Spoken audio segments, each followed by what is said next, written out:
Aziz tomoshabin, bugun biz kiberxavfsizlik yo'nalishi haqida gaplashamiz. Kiberxavfsizlik bu ma'lumotlarni, tizimlarni va tarmoqlarni muhofaza qilish jarayonidir. Hozirgi kunda kiberxavfsizlik har birimiz uchun juda muhimdir, chunki bizning shaxsiy ma'lumotlarimiz va tashkilotlarimizning ma'lumotlari internet orqali tahdidlarga duchor bo'ladi.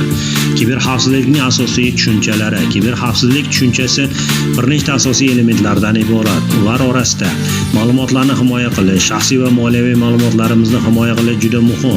Bu ma'lumotlarning yo'qolishi va o'g'irlanishi biz uchun katta muammolar keltirib chiqarishi mumkin.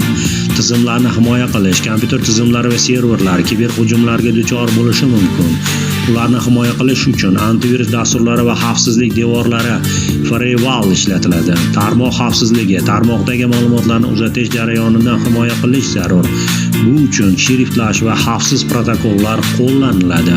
Kiber tahdidlar, kiberxavfsizlik yo'nalishi doirasida biz kiber tahdidlar haqida ham gaplashishimiz kerak.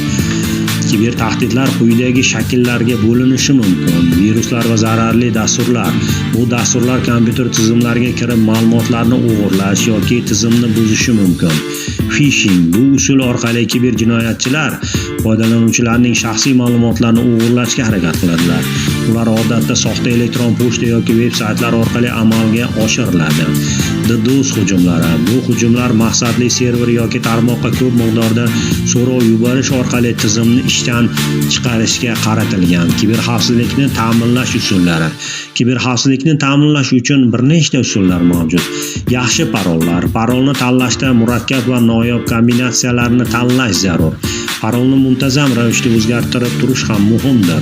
Dasturiy ta'minotni yangilash, kompyuter va mobil qurilmadagi dasturlarni muntazam ravishda yangilab turish xavfsizlikni oshiradi. Xavfsiz internetdan foydalanish, umumiy Wi-Fi tarmoqlardan foydalanayotganda ehtiyot bo'lish zarur. Kiberxavfsizlik bo'yicha ta'lim. Kiberxavfsizlikni ta'minlashda ta'lim ham muhim rol o'ynaydi. Har bir foydalanuvchi kiber tahdidlar haqida xabardor bo'lishi va xavfsiz internetdan foydalanish qoidalarini bilishi zarur. Tashkilotlar xodimlari kiberxavfsizlik bo'yicha treninglar o'tkazilishi kerak. Xulosa qilib aytganda, kiberxavfsizlik bu har birimiz uchun muhim masala. Biz kiber tahdidlarga qarshi kurashayotganda ehtiyot bo'lishimiz va xavfsiz internetdan foydalanishimiz zarur. Umid qilamanki, bugungi videomiz sizga kiberxavfsizlik yo'nalishi haqida kengroq tushuncha berdi. Rahmat tomosha qilganingiz uchun. Agar savollaringiz bo'lsa, izohlarda qoldiring.